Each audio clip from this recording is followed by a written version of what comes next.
Hey y'all, welcome back to Tam's Kitchen. Today we doing something a little fancy, y'all, so it's a different setup.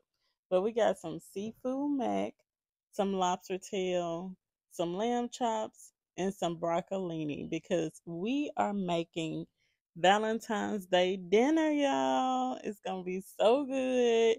Let's get into it. So the first thing you want to do is get all your stuff. You have some shrimp, one lobster tail, one crab cluster. We don't need too many because we just making dinner for two.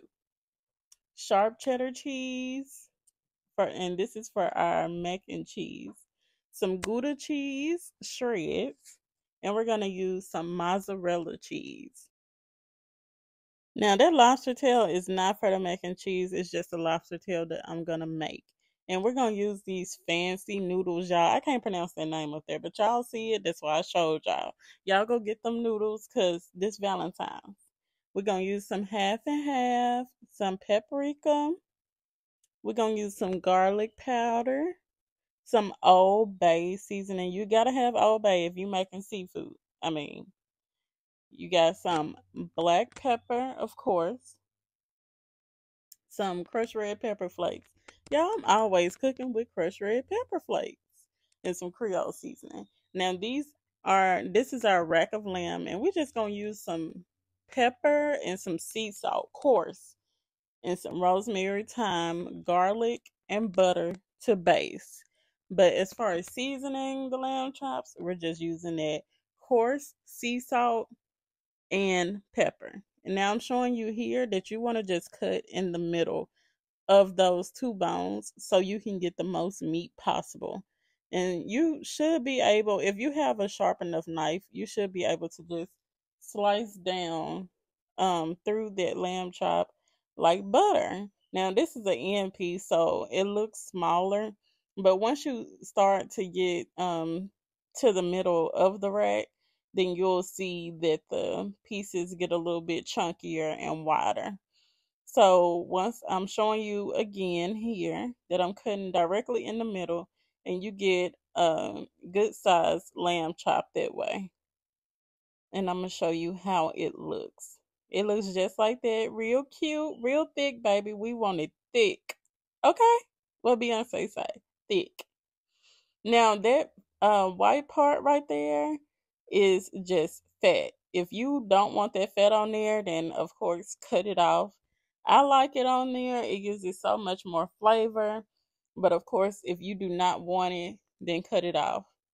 And when we are cooking these lamb chops, we are gonna render down some of that fat while we're frying the lamb chops. But anyways, we're gonna go ahead and season up our lamb chops with that salt and pepper.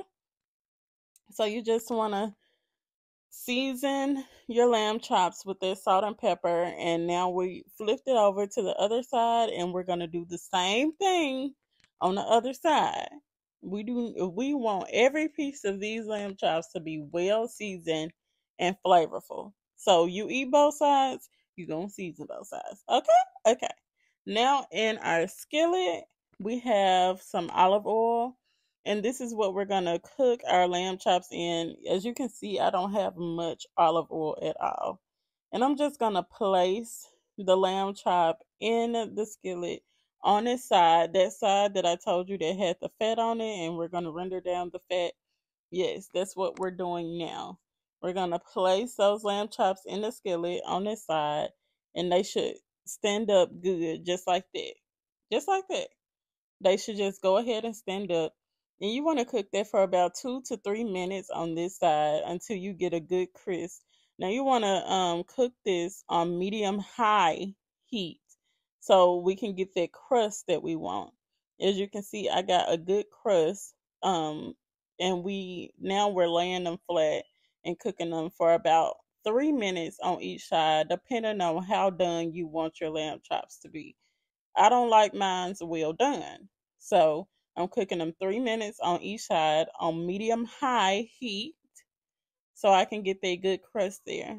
And once that finishes cooking, then you want to cut your heat down to a medium low, because now we're going to add in our butter We're going to add in our rosemary and thyme, and we're going to add in our garlic. And this is just going to act as a base for our lamb chops. It's also going to give it that garlicky herb taste that we love in our steaks and lamb chops. Is going to give it that taste. It's so good. So you just want to go ahead when that butter starts to melt, you just want to go ahead and baste those lamb chops. And you want to do that for about a minute or so. Just go ahead and make sure you baste every single lamb chop, and it's going to give it so much flavor, y'all. Trust me. Trust me. Now we're going to go ahead and move on to our mac and cheese. We're going to prep our seafood first. So we have this crab cluster, and I just broke that crab cluster into, and split it in half. You know what I'm talking about, to get that meat out. A lot of people use lump crab for their seafood mac, but I decided not to use that because number one, it's high. Number two, I don't like the taste of lump crab. I believe lump crab is blue crab, and I don't like blue crab. So I just use snow crab, just one cluster, and we're just gonna get all that meat out of those clusters, and then it should look like this once you get all that meat out of there. Moving on to the stove, we're going to add in our pasta noodles into a bowl of water. I mean, a pot of water with some chicken bouillon flavoring and also some olive oil. In another pot, we're going to make our cheese sauce with melted butter and flour. We're going to cook that for about a minute to kind of get that flour taste out of the roux that we're making for our mac and cheese. And it's just going to add some more creaminess to our mac and cheese. And now we're going to add in that half and half. We're going to pour that in. And when it comes to a boil, you just want to go ahead and add in your black pepper, your Tony Saturate's Creole Seasoning. You're going to add in some Old Bay seasoning as well. And don't worry, the measurements will be down below. And you're going to add in some garlic powder as well, and some crushed red pepper flakes. You just stir that together, let that cook, and then you're going to add in your cheeses, your Gouda cheese, your mozzarella cheese, and your Sharp Cheddar cheese. I don't know why I didn't film that part, but this is how the cheese is looking after everything is melted. It's pretty thick, and I didn't like that consistency, but you'll see what I do later on to break it up a little bit. I'm seasoning my pasta shells once they're done with some garlic powder, and now I'm just gonna add in my seafood. So my crab meat, and we're gonna add in our shrimp as well. And now we're going to top that with some of those Gouda cheese shreds, some mozzarella cheese shreds, and again, some sharp cheddar cheese shreds. Sorry, y'all, sharp cheddar cheese shreds. We're going to add all of that into that. I like to add shreds. I like to add in shreds when I'm making macaroni, because it gives you that cheese pull, and I love cheesy macaroni. I mean, now we're gonna top it with that melted cheese that we did on the stove there, and we're just gonna stir that all in together. And as you can see, that cheese mixture that I had was pretty thick, so it wasn't really coating the shells how I wanted it to. So what I did to kind of break up that cheese mixture was I went ahead and I added in some more of that half and half cream, because it was just too thick and I didn't want my macaroni to dry out.